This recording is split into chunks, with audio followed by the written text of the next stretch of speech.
watch a game and, well, the result just leaves you a bit speechless. Yeah. We've had a week of those in European football, haven't we? Some truly unexpected twists and turns, especially involving our Italian teams. Definitely. It feels like a really good moment to sort of take stock. Exactly. So today we're diving straight into what happened with Fiorentina, Lazio, and Inter. Looking at those moments of resilience, those, surprising upsets, trying to make sense of it all, really. It's a good plan. Sure. Because each of these teams, they have such a unique story from just these last matches. It gives us a pretty fascinating glimpse into the current landscape, for Italian clubs in Europe. Right. Let's kick off with Fiorentina, Conference League. The reaction I saw online, it kind of summed up a lot of frustration. That sort of, can we even live like this feeling after their match against Celje? I saw that too. They drew 2-2 in the end, but crucially, they did manage to get that spot in the semifinals. Still, it's a bit of a head-scratcher, isn't it? It is, absolutely. That draw, okay, they got through, result achieved, but it definitely raised some eyebrows. Yeah. And there's this kind of recurring observation, isn't there? That Fiorentina seems to struggle more against maybe, let's say, less heralded Italian sides. Parma, Monza, Empoli. Right.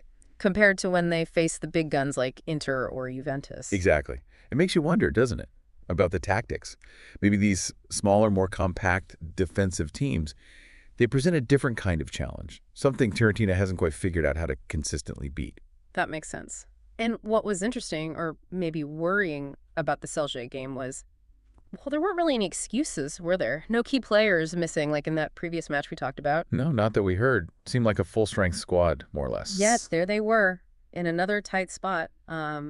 Thankfully, a moment of real quality from Kean ultimately made the difference. That goal was something else. Oh, beautiful finish. His 26th, wasn't it? Including internationals. A vital contribution. But it still leaves you thinking, how can a team with that level of individual talent, Goodman, Kean, De Gea, Ranieri, Cataldi, they have quality players. Yeah. How do they find themselves in such battles against teams like Celje? Well, it really just highlights that football isn't only about the names on the team sheet, right?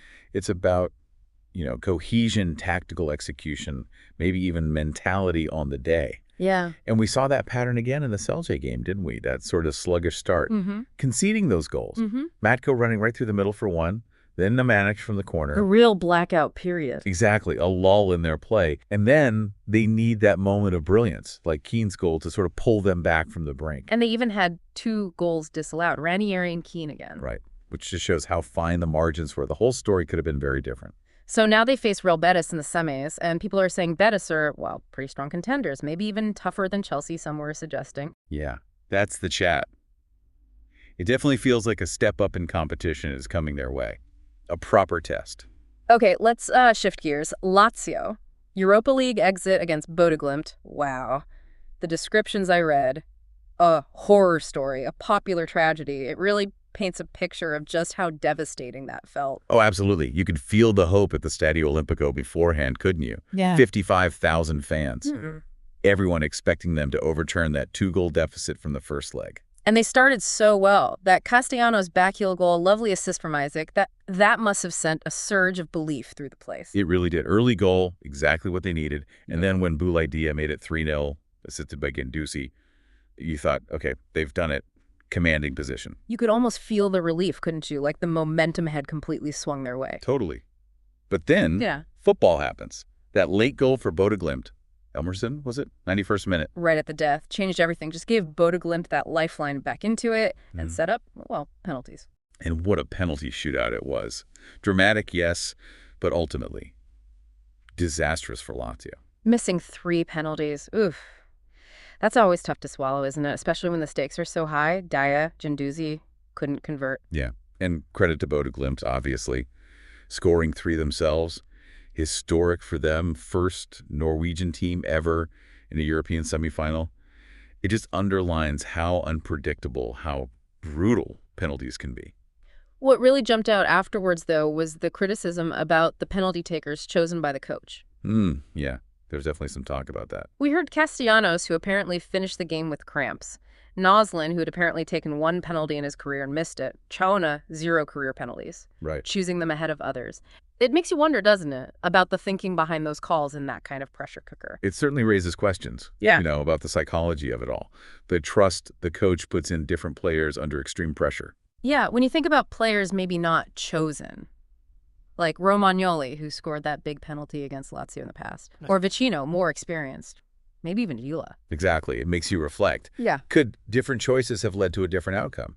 I mean, hindsight is 20/20, obviously. Wait, of course. But these are the kinds of decisions that always get put under the microscope after a painful defeat like that. Absolutely. Okay, let's turn our attention to Inter now and maybe the broader conversation around their team. There's clearly a lot of appreciation for the quality they have. Lautaro Martinez, Mkhitaryan, Bastoni, Barella, top players. No doubt about the talent in that squad. Yeah. And it seems like Simone Inzaghi might be sticking around too, probably a contract renewal on the cards, which suggests stability. Yeah. And one constant factor there you always hear about is Marotta. Pepe Marotta. Yeah, whatever his detractors might say, he's widely seen as just a vital figure, isn't he, in the club's organization, the management, a steady hand. Definitely. Oh, what really caught my eye, though, was a stat about the average age of Inter's starting 11 in a recent big game. It was quite a bit higher than some other top European teams. Yeah, 30.82, wasn't it, compared to teams like Arsenal, Barcelona, PSG. Teams often talked about as being more, futurability, built for the future. Right. And it's a fascinating point, isn't it? Because so much of the narrative is about building these young, dynamic squads. It is. But Inter's approach, it seems much more focused on maximizing the present moment, using that core of experienced players. And, well, as the saying goes, the future is an illusion sometimes. Yeah. The present is what actually counts, especially when you're competing right now for the Champions League. And Marotta has history here, right, with that Juventus squad back in 2015. Also quite experienced, average age over 30. 30.45, yeah. And they reached the Champions League final that year. It really underlines that point. Experience, tactical know-how, game management. Right. That can be just as valuable, maybe even more so in certain situations, than just youthful energy. And this kind of ties into that whole idea of calcio all'italiana, doesn't it? That adaptable Italian style.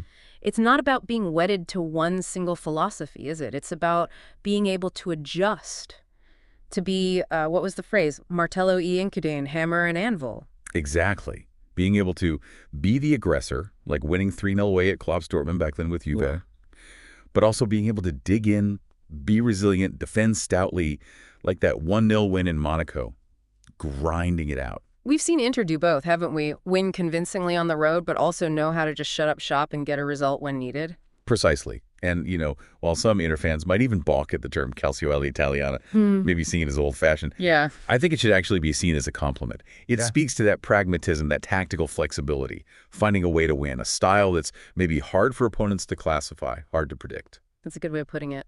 Looking ahead just briefly for Inter, they've got Bologna in the league coming up on Easter Sunday, apparently. A repeat of some historic clash from the 60s. Yeah, 1963-64, a famous Easter Sunday game. So, bit of history there.